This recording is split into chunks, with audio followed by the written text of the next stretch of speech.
বাংলাদেশে আমরা সবাই একটা হাদি, আমরা এখন সচেতন, আমরা সত্যবাদী।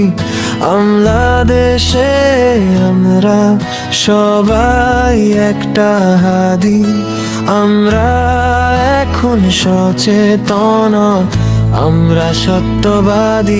বাংলাদেশে আমরা সবাই